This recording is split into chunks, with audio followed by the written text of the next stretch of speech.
Welcome to LOA Today. Walt Thiessen and life coach Cindie Chavez here, and on this Wednesday, October the 17th, 2018, 4 p.m. Eastern Time, your second daily dose of happy for the day, a phrase that Cindie is still getting used to, but I think she's gotten partway used to it anyway by now, having done a few of these afternoon episodes. But it must be nice to actually be awake when you're doing the episodes during the afternoon, right? That's funny. Yes, I am actually awake. Hopefully, I'm faking it well enough in the morning where I sound like I'm actually awake. You really do. You do a great job of it. I mean, I don't think anybody else knows except me because you tell me, oh, my God, I just woke up. Well, it's funny. I'm used to waking up and my whole life, like when I wake up, I'm immediately wide awake. And there have been a couple times this week where I've woke up and it's been like 5 a.m. So I've gone back to sleep. And my alarm has woken me up. And that's a totally different story because I think both times my alarm woke me up in the middle of the deepest part of my sleep cycle. And I was like, oh my goodness, really, really had a hard time waking up. Luckily, I set my alarm to where it's early enough to where I'm completely fully awake by the time I join you in the morning. But well, that's good. I mean, I'm glad to hear that you're not half asleep. I mean, because your advice is good either way. I mean, the commentary you make is really, really good. And if you're doing it in your sleep, more credit to you is the way I look at it. That's really funny. Well, the more you practice, the easier it gets, right? So right, that's true. People say, "Oh, I could talk about this in my sleep." Well, I probably can.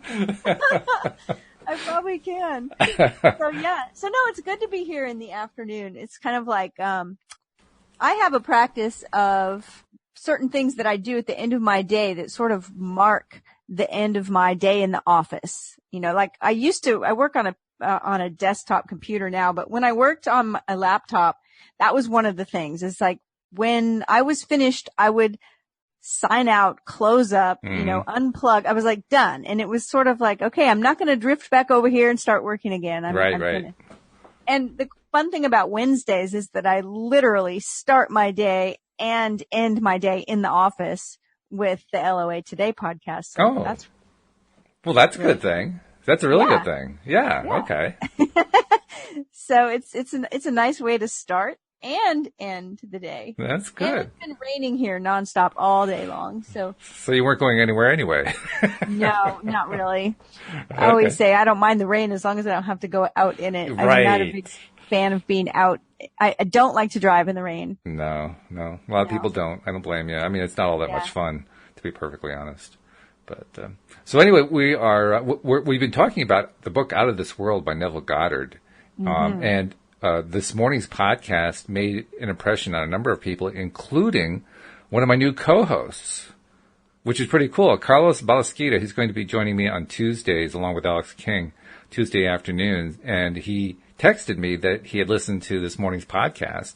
And he was even so kind as to send me some ideas about what I could do. Because remember, I was talking this morning about how sometimes I have trouble, doing the feeling part of getting into, assuming the feeling of the wish fulfilled when I'm doing a meditation. So he was giving me these ideas and basically faking it till you make it, kind of stuff, which was great. I mean, I love it. First of all, he's just joined the podcast. He's already listening in to find out what's going on and so forth. I mean, he's involved already.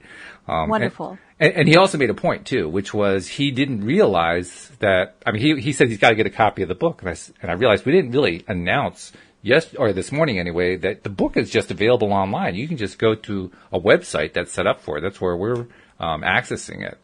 So anyone who wants to follow along, we're at NevilleGoddardOutOfThisWorld.org. And it's the whole book, just laid out right there. It looks like there's an audio version of it. Is that what I'm seeing there? Yes. There is, okay. Yeah. So, you can just follow right along. Don't do the audio version because it'll interfere with the podcast. But other than that... follow right along. Right.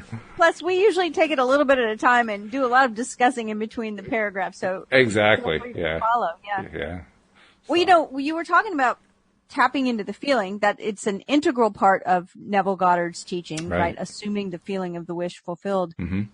And then the other part we have talked about, that kind of hit me this morning, was the idea that when we take that action to assume the feeling of the wish fulfilled, to use our imagination to go over that little vignette that we've created, that it's very important that we do it with the idea that it's happening now, and not that mentally we're still projecting that this is something I'm imagining that's going to happen in the future. Right.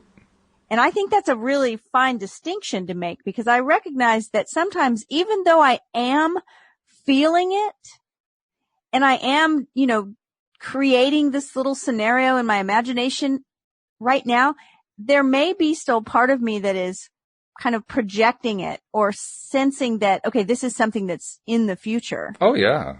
Right? Yeah, and absolutely. so today when we were reading, it can sound very complicated when he goes into this fourth dimensional thing and all of that. But what hit me when we got finished, I thought, okay, the world that we inhabit, that we generally think of as the place we are living, is the three-dimensional world, right? Right. And he's talking about this fourth dimension. And I thought, okay, so in the three-dimensional world, I inhabit a space that has a boundary of my body, and my body, which isn't very big, right? I have a limited space. I don't take up a lot of space, and I inhabit this three-dimensional world that is shown to me by spaces. Like, I'm in an office right now. It has a certain size, and it's got a boundary and all of these things. But my imagination is not bounded by those things. True. Like, I can sit here, shut my eyes, and suddenly, I'm drinking tea right now, as usual. But, if I want to use my imagination and taste a lemon or a coffee, I can. And if I want to imagine that I'm sitting up there in your studio, right? Sure. In New England, then I can. So my imagination is not held by those boundaries. And my imagination is what he is saying, I believe, is my dimensionally larger self. It's larger than this boundary of my body. Ah, good point. And it inhabits a dimensionally larger space, which is that fourth dimension. And in that space, everything happens right now. So when I'm using my imagination to create this scenario, this little vignette I've decided on, it is happening right now in that dimension. And thinking of it that way just helped me to be able today already twice or three times. I don't know. I'm having so much fun with this method. I've been able to, and I timed it. I have a, timer on my phone, and I put my timer for 90 seconds, kind of going on with that Abraham idea that we were talking about, 17 seconds and then 68 seconds or whatever. I just went for 90. And what was so cool was that in the moments that I finished up the scenario, and I was feeling so good, I was just feeling like I was on cloud nine. Wow. Bing. I thought, yes. So 90 seconds, now I did take 15 or 20 seconds to relax my body. And I think it's probably optimal if you can take even longer than that. But I was just sort of showing myself that I can do this. I can do it all throughout the day if I can just take a couple of minutes to relax. It's interesting. Yeah. Yeah. How much you can get done in 90 seconds? That's a minute and a half. That's not that long. It's not that long. No. Yeah. So I wanted to bring that up because of that whole section we read this morning about, the dimensionally larger space and these different dimensions and time and all of that. I thought, it's sort of easy when you look at it this way. It's that my imagination is not bounded by these dimensions. Yeah, it's a good point. And you're right. It does simplify it for a number of reasons, not the least of which is because, like you said, what you did took 90 seconds. It was 90 seconds of essentially meditating and getting into the feeling. And he took an entire chapter to describe that. And that kind of makes sense. I mean, if you, how would you describe that otherwise, right? How would you describe that whole process without giving a great amount of detail so that somebody really understands, in every way possible what it is they're expected to do? So, yeah, I mean, your summary really hits the nail on the head, rather. It's about being in the now. If you're doing it for the enjoyment of it, because it feels great to do it, right? I mean, you are imagining what you would feel like or what would be happening if you'd already accomplished this thing you want to accomplish. So of course it's going to feel great. And if you're doing it to tap into that great feeling, then you are definitely in the now with it. You're doing it for now. In the same way that if I go get an ice cream cone, I'm getting it so I can eat it right now and enjoy it. I'm not going to sit it here on the counter and just think about it and think about that it's in the future. Watch it drip, drip, drip. Right. So it's like, okay, let's do this now. Like we can do it now. And I think that that's a really important part of the process is keeping it in the now and doing it for the enjoyment of it now. That's what starts to create that momentum.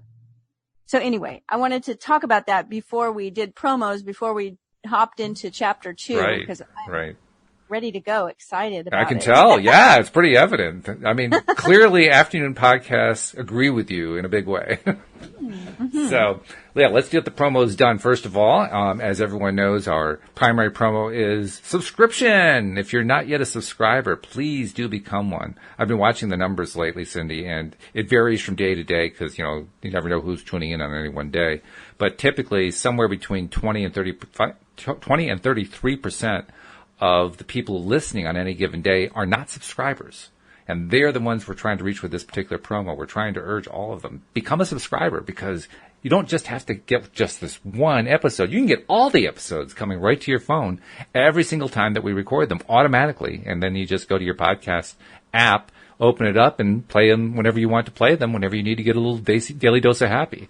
The subscription process is really easy. A lot of people know how to do it these days. If you have a little trouble with it, we have it all written out with easy-to-click links, great big icons. You can hardly miss them on the homepage of our website at loatoday.net. So please do become a subscriber because you're going to love it. I mean, our existing subscribers tell us how much they love it.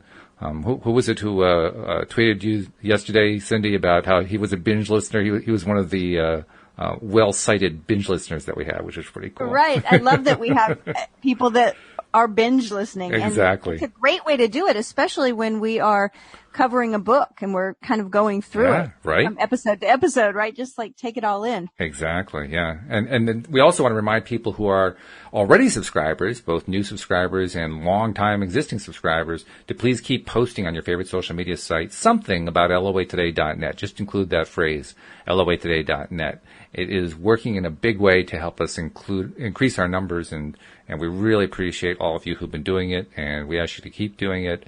And for those who haven't been helping out, hey, come on, give us a hand. We need your help too. So please, everybody, just keep posting out there on social media. In fact, I was telling you about this earlier today, Cindie. I am now experimenting with getting us to the point where we can do live streaming on Facebook while we are recording these programs. And as I told you just before the podcast, it is a mess trying to set the thing up. There's a whole lot of stuff you have to do, but I'm going to persevere. I'm going to get it all set up so that we can be doing live streaming on Facebook. Because among other things, I mean, there are a lot of people on Facebook who are law of attraction followers and people interested in it and so forth. I mean, you just look at the groups that are associated with law of attraction. There are like tens of thousands of people joining each of these groups. And we're going to try to reach those people by live streaming. So it's going to be a good fun. Fun. Yeah. Yeah. It's like we were talking this morning about the quote that, any sufficiently advanced technology is indistinguishable from magic. And I just marvel every day that we really are sort of like the Jetsons, right? Mm-hmm. We have so much technology at our fingertips, and it's wonderful to be using it in this way. So yes. Well, sometimes you just have to load up your magic wand. I mean, that's, part of the trick is just knowing when to wave the magic wand. And in order to wave it, you have to actually have it loaded up and configured properly. So I'm in the process of configuring the magic wand, and then we'll just be able to start, casting spells. Come join, come listen, come listen, come listen. Perfect. I actually have a magic wand collection. You do? Do you really? Oh my goodness. Yeah, I really do. All right, I have never heard of that. A magic wand collection. Oh my God. Do you have one of Harry Potter's? I got to ask you. No, I don't. No. Well, your collection is incomplete. It doesn't mean I won't. That's true. It doesn't mean I won't. Not yet is the correct answer. That's right. Not yet. Right. So we're delving into Neville Goddard's book, Out of This World, and we're beginning chapter 2 during this podcast. The title of this chapter is Assumptions Become Facts. Mm-hmm. And so that word assumption, in the same sense of assuming the feeling of the wish fulfilled. Good point. Men believe in the reality of the external world. I would say people, but yes. People believe in the reality of the external world because they do not know how to focus and condense their powers to penetrate its thin crust. I love this Thin crust. Wow. This book has only one purpose: the removing of the veil of the senses, the traveling into another world. To remove the veil of the senses, we do not employ great effort. The objective world vanishes by turning our attention away from it. Interesting term, by the way, objective world. Mm-hmm. A world of objects. And it reminds me of that saying that we hear about whatever we resist persists. Yeah. Mm-hmm. The opposite of that is when we turn our attention away from it, it falls away. Yes. Right? It vanishes. Exactly. We have only to concentrate on the state desired in order to mentally see it.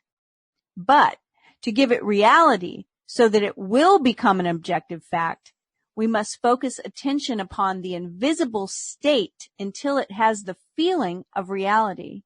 This is what's so important about creating that vignette that we've been talking about, mm-hmm.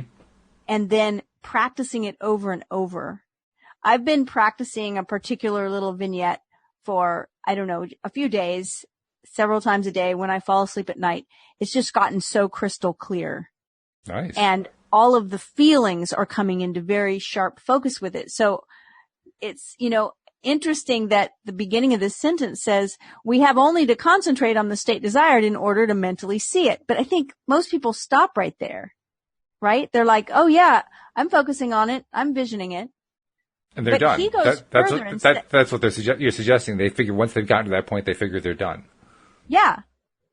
Because that's kind of a lot of the instruction that we get, right? Is that just see it in your mind. Yeah, that's true. See it in your mind's eye. But he says, but to give it reality so that it will become an objective fact, we must focus attention upon the invisible state until it has the feeling of reality. That's going a bit further with it. It is, and it's very specific the way he says it. He starts off by saying focusing attention on the invisible state, but he emphasizes the end, until it has the feeling of reality. That feeling, that's what we're going for. That word feeling is actually the most important word in that phrase of his that you like to quote. Assuming the feeling of the wish fulfilled. The feeling mm-hmm. part's the most important part. Yep. When, through concentrated attention, our desire appears to possess the distinctness and feeling of reality, we have given it the right to become a visible, concrete fact. The right. I love that. I know.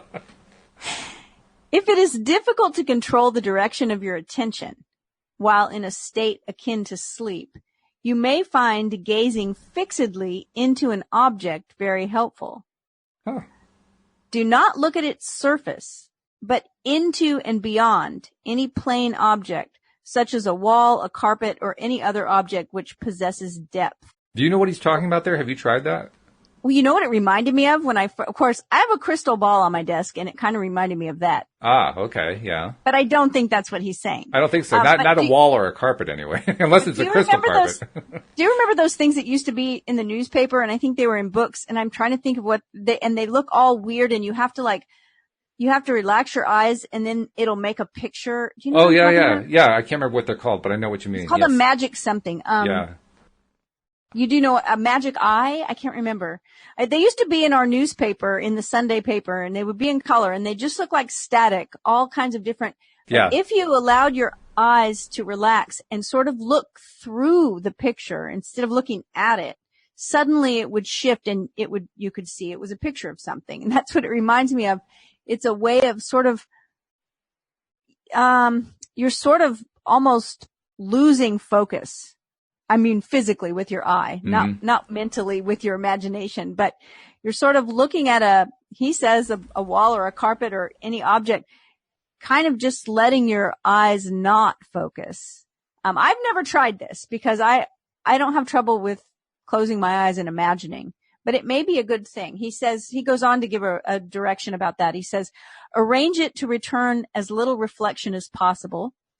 Imagine then that in this depth you are seeing and hearing what you want to see and hear until your attention is exclusively occupied by the imagined state.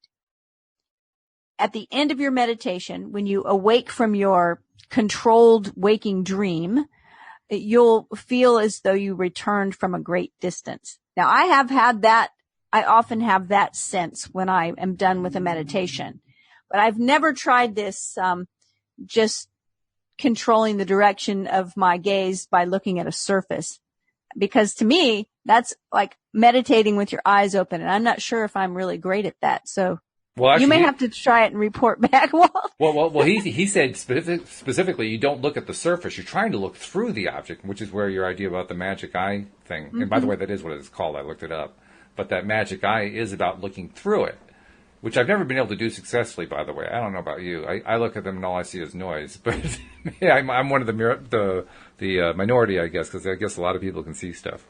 Well, the weird thing about those is that for the longest time, I could not see anything. It would drive me crazy. Everybody else would say, can't you see it's a fish, or whatever. And I'd be like, no, it's just not. And then once I did it once, then I could always do it again.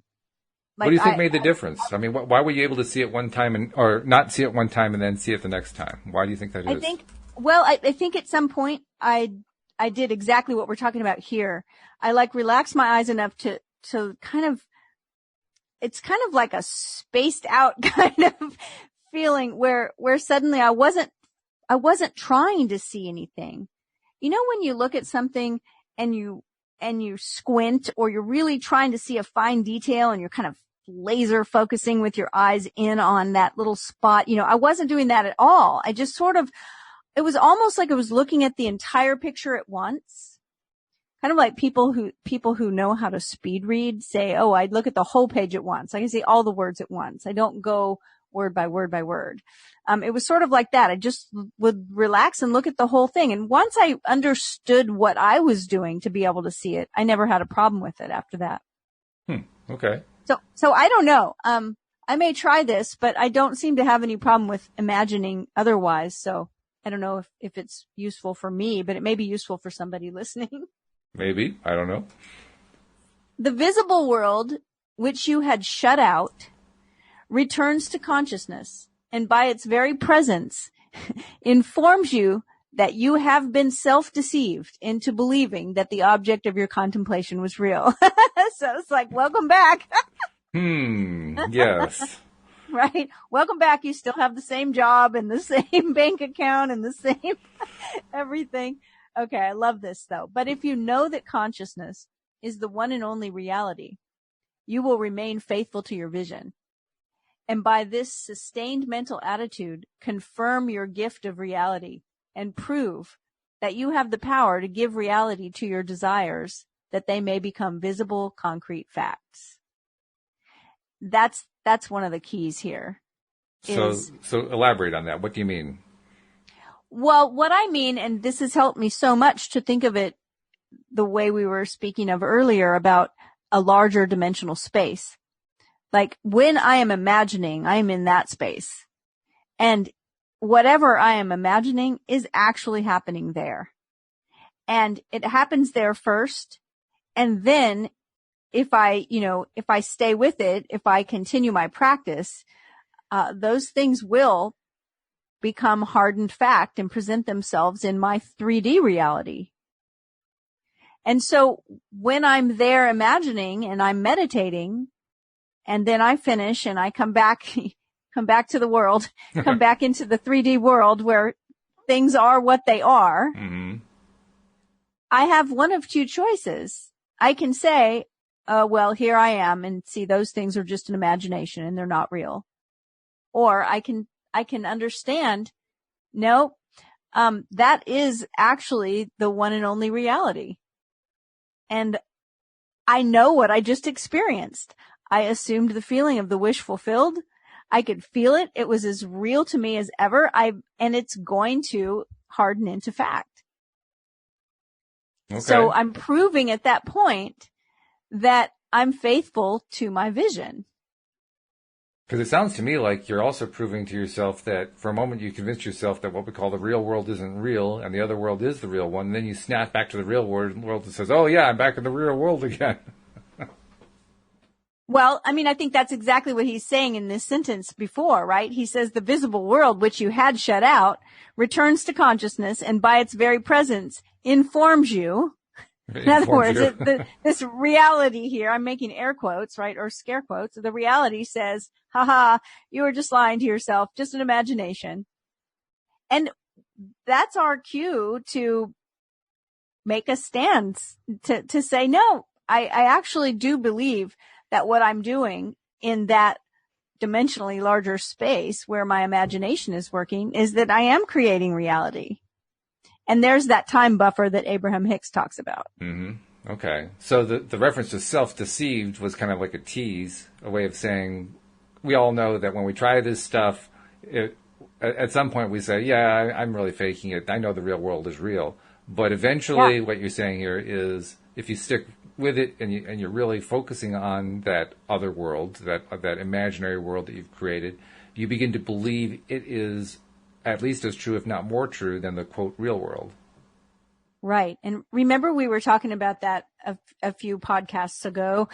We were talking about how when we were saying, well, if all potentialities are already there, like there was the chapter in the Neville book we read that was like, creation is finished.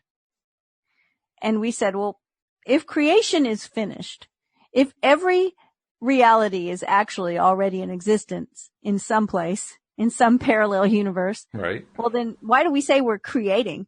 And my answer to that was I think it's actually a better choice of words to say we're choosing.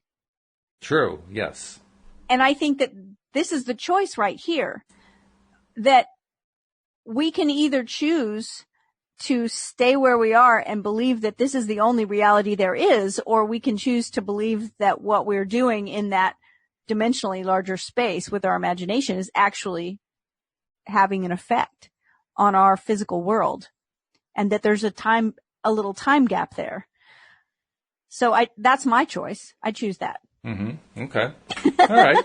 Yeah, it hangs together. It takes a little getting used to the way he thinks about things, but yeah, it kind of makes sense. What you're really doing is you're not only shifting your attention from the real world to the imaginary world and making the imaginary world real. He's describing how that actually seems to turn into, yes, the imaginary world really feels real to me. It feels even more real than the, quote, real world is. And as I am adopting that viewpoint, as I'm accepting that viewpoint, all these interesting transitions are happening. These the manifestations are starting to create the thing that we're imagining is turning in. What does he call it? He says it's hardening. It's hardening into something. Yeah, concrete. Hardening into fact. Yeah, hardening into fact. Yeah. Now this next section, I'm really excited to get your take on it. Okay. I don't think it's hard to understand. I want to hear what you have to say about how this may apply. He says, define your ideal and concentrate your attention upon the idea of identifying yourself with your ideal. So there's the aim again, right? It's like decide what you want and concentrate on the idea of having it, of identifying yourself with it. You are now the person that has that thing. Assume the feeling of being it, the feeling that would be yours, were you already the embodiment of your ideal, and then live and act upon this conviction. This assumption, though denied by the senses, if persisted in, will become fact. Now, this is the part that I really can't wait to hear what you think about it. Okay. Because we've covered that before. Right. We start telling a different story. We identify ourselves with it, and we live in that space.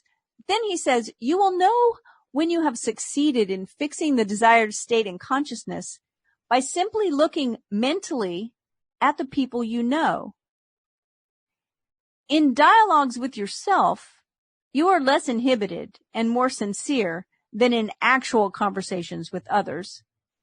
Therefore, the opportunity for self-analysis arises when you're surprised by your mental conversations with others. If you see them as you formerly saw them, you've not changed your concept of self. For all changes of concepts of self result in a changed relationship to your world. In your meditation, allow others to see you as they would see you were this new concept of self a concrete fact. You always seem to others an embodiment of the ideal you inspire. Therefore, in meditation, when you contemplate others, you must be seen by them mentally as you would be seen by them physically were your concept of self an objective fact. That is, in meditation, you imagine that they see you expressing that which you desire to be. Okay. Now, this reminds me of the little vignette that he mentioned earlier, where the person wanted to have a new job or a promotion at work. So the vignette, the little drama that they created was, okay, I'm going to imagine that someone, a friend of mine, is congratulating me for getting this new job. Mm-hmm. They reach out, they shake my hand, they say, great job. Wow. So proud of you. You're doing great. This is wonderful. Right. Okay. Is that what he's talking about here? Because that's what it seems to be for me, is that in our imagination, in our meditations, when we imagine others in our life, people we know, or maybe people we don't, I don't know, that they will be responding to us as if we had that thing. Well, the showstopper for me was the word mentally. In that first sentence that you pointed to, you said it reads like this: you will know when you have succeeded in fixing the desired state in consciousness by simply looking mentally at the people you know. And I sat there thinking to myself, what does he mean by that? And he kind of explains it as you went on with the next 3 paragraphs. In fact, I think it was the third paragraph after that where it really started to become quite a bit more clear. Let's see, which sentence was it? Therefore, in meditation, when you contemplate others, you must be seen by them mentally as you would be seen by them physically, were your concept of self an objective fact. Well, that part gets a little confusing too, but the mentally part, that suggests to me it's in the imagination. It's in the meditative imagination. That's where the mentally part applies. So going back to that first sentence, looking mentally at the people you know, to me, means looking at those people within the imagination. Okay. That is what I thought too. And I was like, sometimes we'll discuss something and some other ideas surface, it's like, oh, wow. So I thought, okay, I want to make sure I have a handle on this. This is the way I read it as well. Okay. So when we're imagining people that we know, they will be responding to us even in our imaginal conversations the way they would if this thing had come to pass. Mm-hmm. Okay. Whatever it is. Okay. But there's also more here, and I'm not even sure how to go about looking at, because these sentences are very abstruse. But let's see if I can find it. In your meditation, allow others to see you as they would see you were this new concept of self a concrete fact. So the new concept of self, I'm gathering that's the vignette. That's the imagined state that we're generating in our minds. So to rephrase this, in your meditation, allow the other people in the meditation to see you as they would see you were this meditated vignette that we're creating actually be part of the objective world. If it were part of the objective world, they would look at you, the people that you know would look at you in a certain way. So in your meditation, have those same people look at you in that same way. That's the way I'm seeing it. Right. And the example that came to me was from his own description of wanting a promotion at work. Mm-hmm. Right. So I thought, so maybe there's a person that at work that you see at your job that is like a level above you in management or something. And you're desiring a promotion that would put you on like the same level or the same team. So when you think of that person mentally, just in your imagination, or you have some kind of conversation in your imagination that would include them, it's important that now they are seeing you in your imagination as on the same level and no longer as you're at a level beneath them or whatever. Mm-hmm. Okay. And I think that part of that because we all have mental conversations, not out, like I'm talking about outside of our meditative state, right? That it's important that naturally they start to be shaping up to fit the desire being fulfilled. I agree. But I think there's also something else here too. That last paragraph, we didn't quite get to the second sentence when I reread it, but let me get to that second sentence. The first sentence says, in your meditation, allow others to see you as they would see you were this new concept of a self, a concrete fact. So what we basically just described. The second part, you always seem to others an embodiment of the ideal you inspire. And always suggests to me whether you're interacting in the physical world or whether you're interacting with them in your imaginary world. Mm-hmm. Either way, the rest of the sentence applies. And the rest of the sentence is, you always seem to others an embodiment of the ideal you inspire. An embodiment of the ideal you inspire. So the person, in the view of others, that person being you, they see you as your ideal.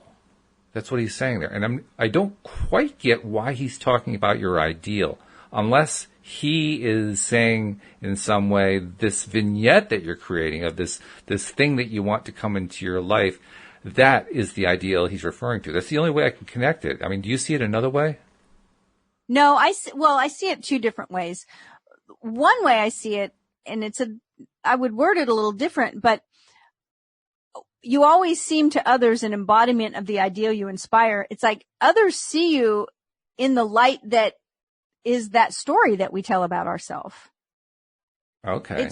It's whatever we're embodying, right? And so I think it that way is when he's talking about the physical. But I think it's more what you just said, because we're talking about in meditation, and we're talking about, I mean, he uses the word meditation like 3 times in this paragraph. So yes, I think exactly what you're saying is that the ideal that we're inspired to, that thing that we're wanting to create, that's the way we need to seem to others in our imaginal space. And he suggests that even in the physical space, that's the way we do seem to others. That's really interesting. Yeah, that's the part that I'm kind of like tripping over it. Well, I mean, that's really actually cool. In other words, he is letting us know that the ideal that we're inspiring, that's how other people are seeing us. It's almost like he's saying that encouragement for us to see ourselves that way too. Well, yeah, it's almost like he's saying that since in the objective real world, people we know, when they see us, and like you said, I love the way you expressed it, that they're seeing us in terms of the stories we tell about ourselves. So when we tell the ideal story, or the story that we're trying to bring into reality through our imagination, when we tell that story to them, they see us as that story even before we do. I think that's what he's hinting at there. And so he's saying, he's suggesting leverage that, take advantage of the fact that they see us that way, and kind of use that in your imagination, so that in your imagination they see you the same way too, and it reinforces the very thing you're trying to make real in your feeling and in your thought. Yeah, you know that word therefore, that's exactly why it's there. Okay. I mean, I think you've hit the nail on the head here. It's like, you know what? Others pick up on this even maybe before you do. Yeah. And this thing you're creating, others will see it, because you always seem to others an embodiment of the ideal you inspire. So therefore, mm-hmm. It's just what you said. It's like, leverage this. Right. Well, I can actually turn that into a concrete example from my life, which is the podcast. All of you guys who are my co-hosts keep telling me over and over again, and have been for many months now, how successful you think this whole project of an ongoing, growing podcast is going to be. And I'm the one who believes it the least. I do believe it, but my confidence level hasn't been as good as yours. And what he's suggesting is leverage your confidence level. You know, okay, in the story that I'm telling myself, just keep reminding myself, Cindie believes it, Wendy believes it, Joel believes it, Tom believes it. I mean, Linda believes it, Patty believes it, everybody believes it. It must be true. Right. Yeah. Yeah. I love this. And it's the ideal that you inspired. Yes, I did. And still am. And I'm still blown away by it. Therefore, in meditation, when you contemplate others, you must be seen by them mentally as you would be seen by them physically, were your concept of self an objective fact.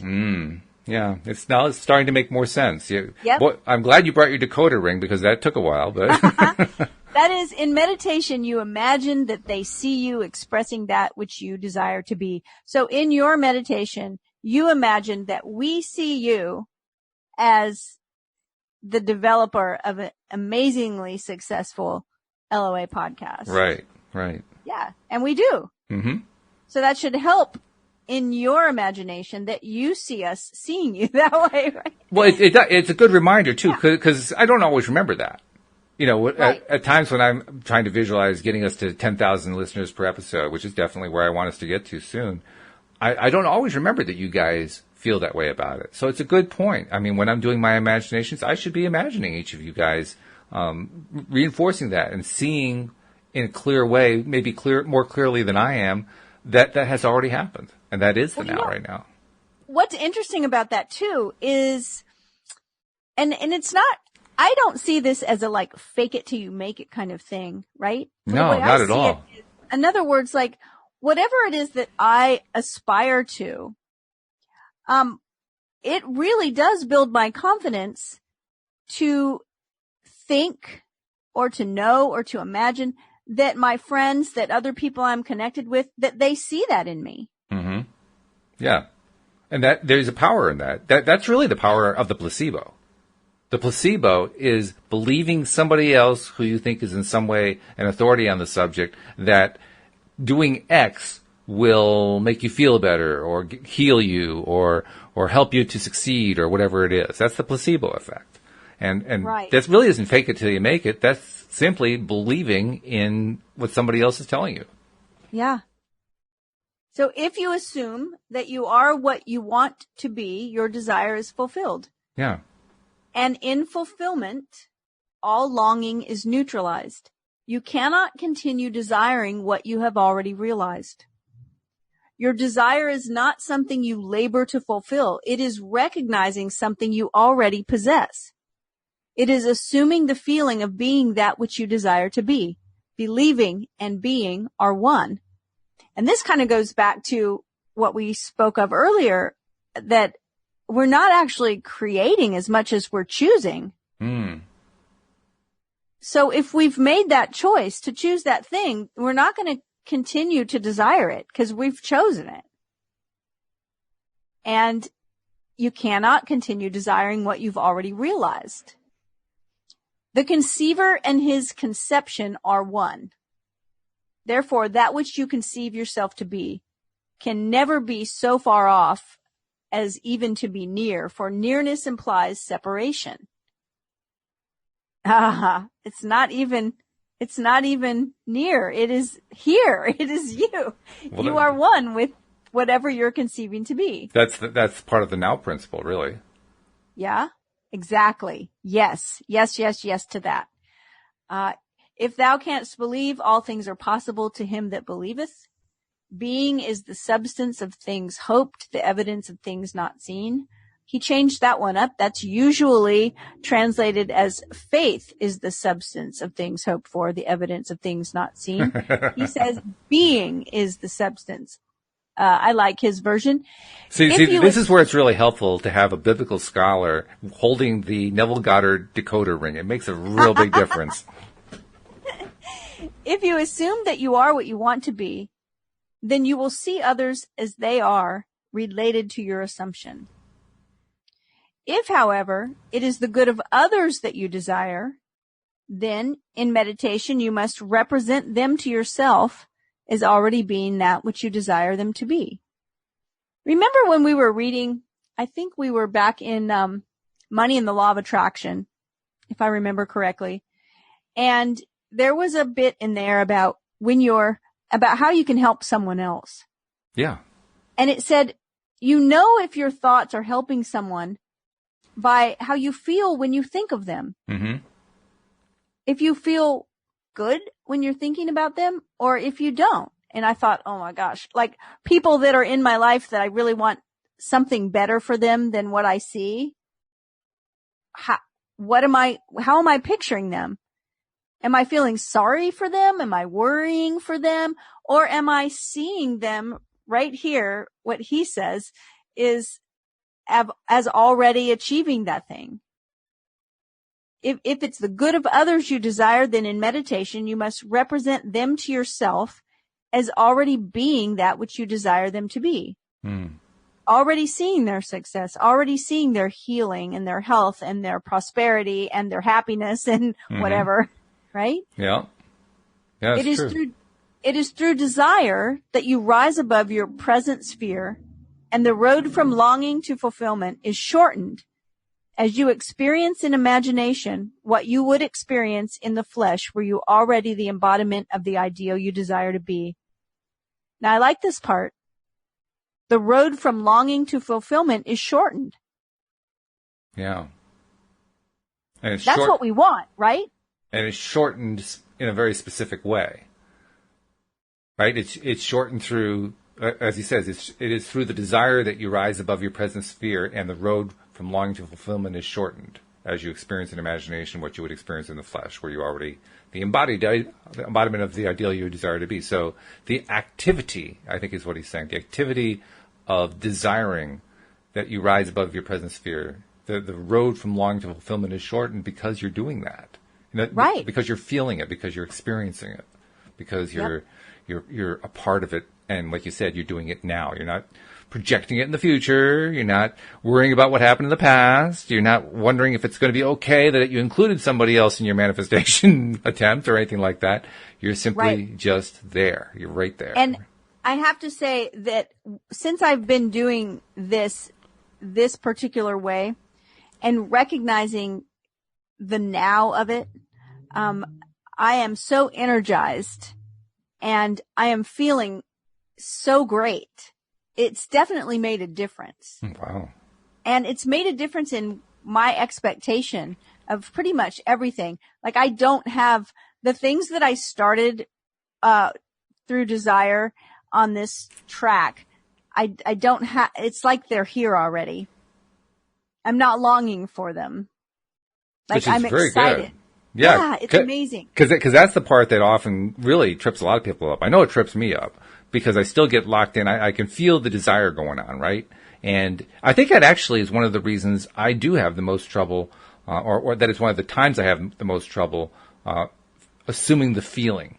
Because that assuming the feeling part is critical. And I mean, there are times when I don't even know what the feeling is at all. It's kind of similar to what I experienced when I've been practicing and trying to learn how to communicate with the inner being, with the inner part of myself.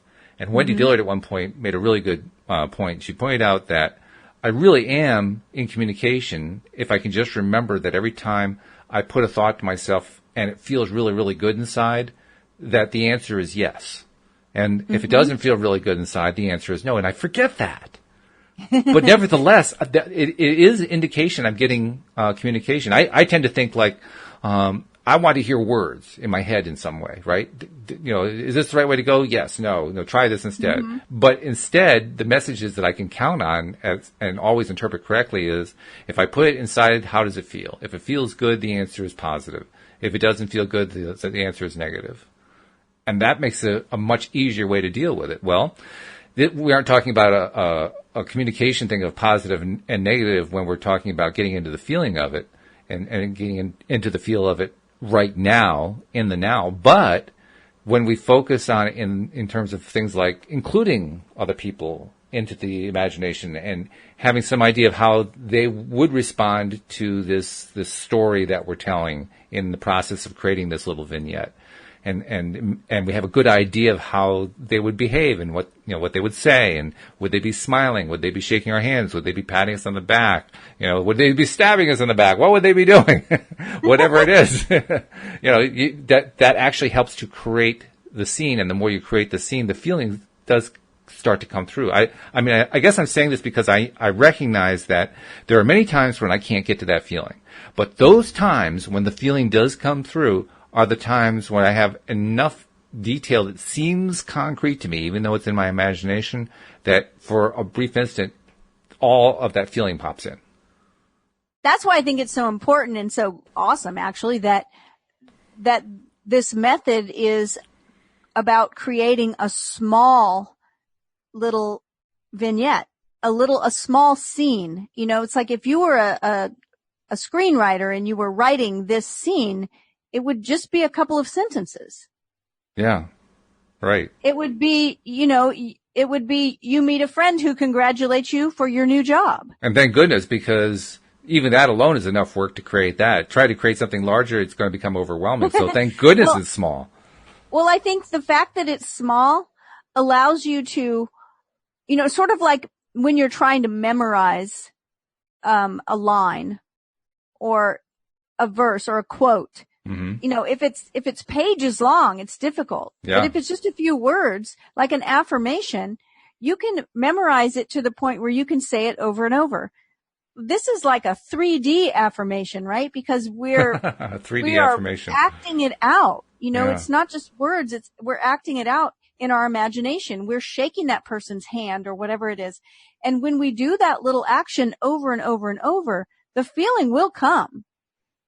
And I think it's easier to recognize it and memorize it. That's really what we're kind of wanting to do, right? Is not just memorize the line. We don't want to just memorize our lines here, but we want to memorize the feeling. Yeah, we want to be the method actor. Yeah, exactly.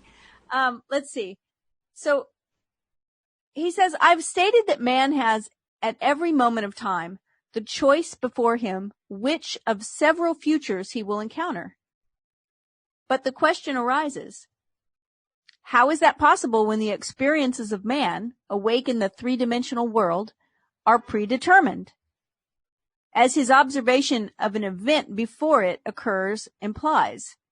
This ability to change the future will be seen if we liken the experiences of life on Earth to this printed page.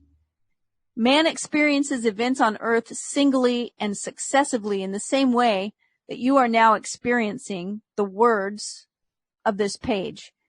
Imagine that every word on this page represents a single sensory impression.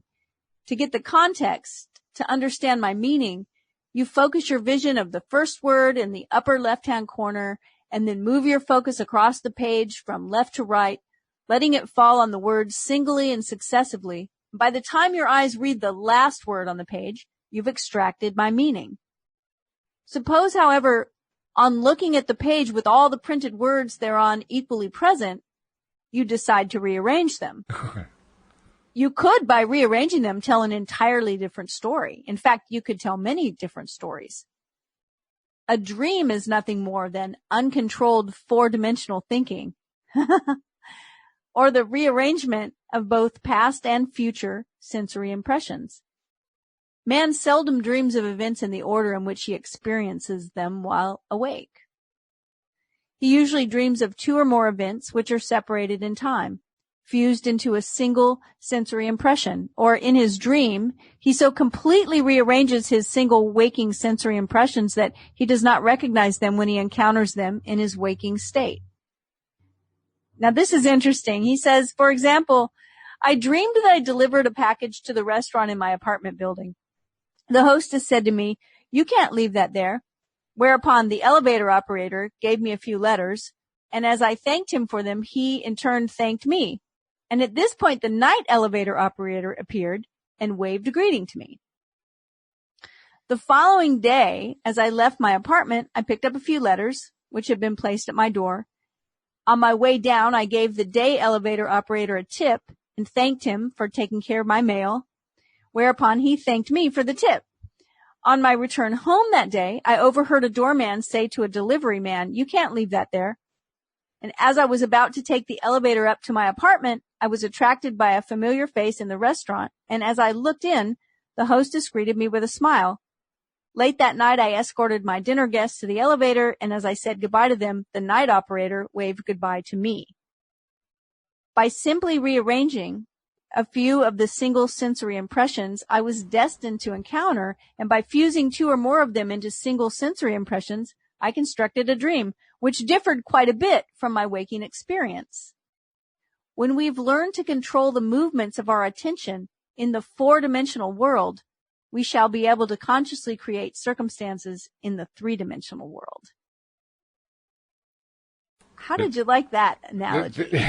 Well, it's an interesting analogy, I guess. A few things occur to me here, and I think it has kind of a double meaning to it also.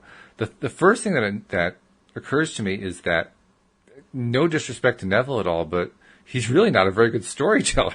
So his stories are a little bit disjointed, and he leaves stuff unsaid that you have to kind of fill in the blanks about what happened. The value of that, however, is that it enables us to pretty quickly see how there is the similarity, very strong similarity, between his waking experience and what he imagined. I guess it was actually a dream sequence. I can't remember yes, it was a dream sequence. Right. Right. So he starts by saying, which I thought was like, wow.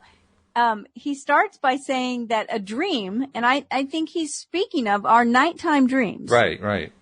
He says a dream is nothing more than uncontrolled four-dimensional thinking. Which is a cute phrase, yeah, no doubt.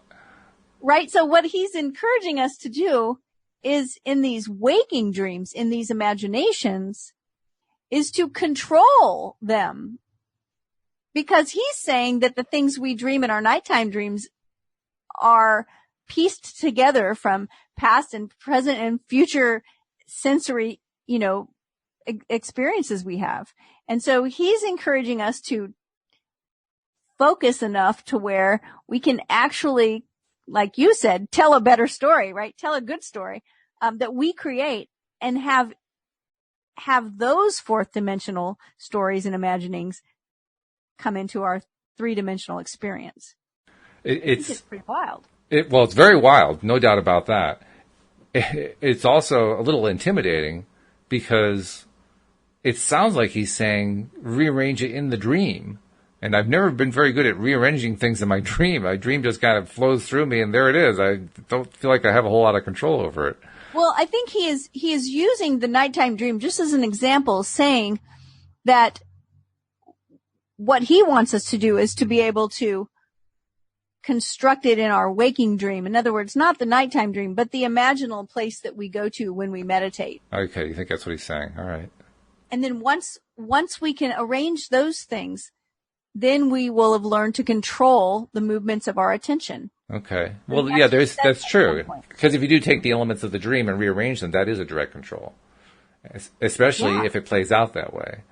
But that's one of the parts that's missing from the description. I mean, he implies it, but he actually doesn't really say anywhere, take this dream and rearrange it into what's going to happen. He simply says, the following day, here's what happened.